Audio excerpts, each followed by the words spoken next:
यदि सरस्वती की पूजा से ज्ञान, लक्ष्मी की पूजा से धन, दुर्गा की पूजा से शक्ति, हनुमान की पूजा से बल व गणेश पूजा से धन, वैभव, ऐश्वर्य मिलता है तो सबसे विद्वान, धनवान, शक्तिवान, बलवान व ऐश्वर्यशाली शूद्र, अति दलित, पिछड़े व आदिवासी होते। पर ये सबसे दुखी, गंवार, अशिक्षित, गरीब, बदहाल यही है। अंधविश्वास त्यागो, शिक्षा को गले लगाओ। शूद्र, ओबीसी, एससी, एसटी, इनकी हिंदू धर्म में क्या हैसियत है? नंबर 1, गीता के 4थे अध्याय के 13वें पद में लिखा है, ये जो ब्राह्मण, क्षत्रिय, वैश्य व शूद्र जो विभाजन है वह मेरे द्वारा ही रचा गया है। फिर भगवत गीता में लिखा गया है 9वें अध्याय के 32वें पद में, मेरी शरण में आकर स्त्री, वैश्य, शूद्र भी जिनकी उत्पत्ति पाप योनि से हुई है परम गति को प्राप्त हो जाते हैं।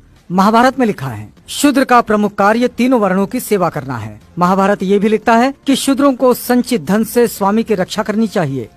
रामायण में लिखा है शूद्र तपस्या करे तो राज्य निर्धनता में डूब जाएगा। रामचरितमानस में ढोल गवार शूद्र पशु नारी सकल ताड़ना के अधिकारी।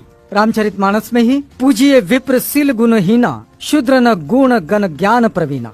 आपस्तम धर्म सूत्र में लिखा है वह शूद्र जो ब्राह्मण के चरणों का धोवन पीता है राजा उससे कर टैक्स ना ले। कथक संहिता में लिखा है कि जिस गाय का दूध अग्निहोत्र के काम आवे शूद्र उसे ना छुए। इतरे ब्राह्मण सूत्र में लिखा है कि शूद्र केवल दूसरों का सेवक है, इसके अतिरिक्त उसका कोई अधिकार नहीं है। स्कंद पुराण में लिखा गया है कि यदि कोई ब्राह्मण शूद्र को शिक्षा दे तो उस ब्राह्मण को चंडाल की भांति त्याग देना चाहिए।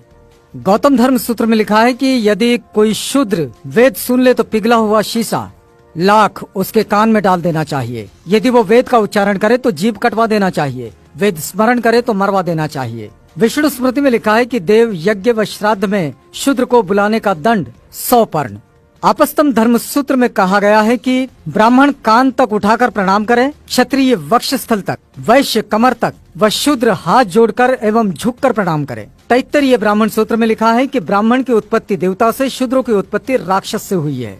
गौतम धर्म सूत्र में लिखा है यदि शूद्र जप तप होम करें तो राजा द्वारा दंडनीय है। शतपथ ब्राह्मण सूत्र में लिखा है कि यज्ञ करते समय शूद्र से बात नहीं करनी चाहिए। विष्णु पुराण लिखता है कि जो शूद्र अपने प्राण, धन तथा अपनी स्त्री को ब्राह्मण के लिए अर्पित कर दे उस शूद्र का भोजन ग्राह्य है। महाभारत के अनुसार शूद्र राजा नहीं बन सकता। गीता के अनुसार शूद्र को ब्राह्मण, क्षत्रिय और वैश्यों की गुलामी करनी चाहिए। रामायण के अनुसार शूद्र को ज्ञान प्राप्त करने पर मृत्यु दंड मिलना चाहिए। वेद कहते हैं शूद्र ब्रह्मा के पैरों से पैदा हुआ है इसलिए वो नीच है। मनुस्मृति के अनुसार शूद्र का कमाया धन ब्राह्मण को बलात् छीन लेना चाहिए।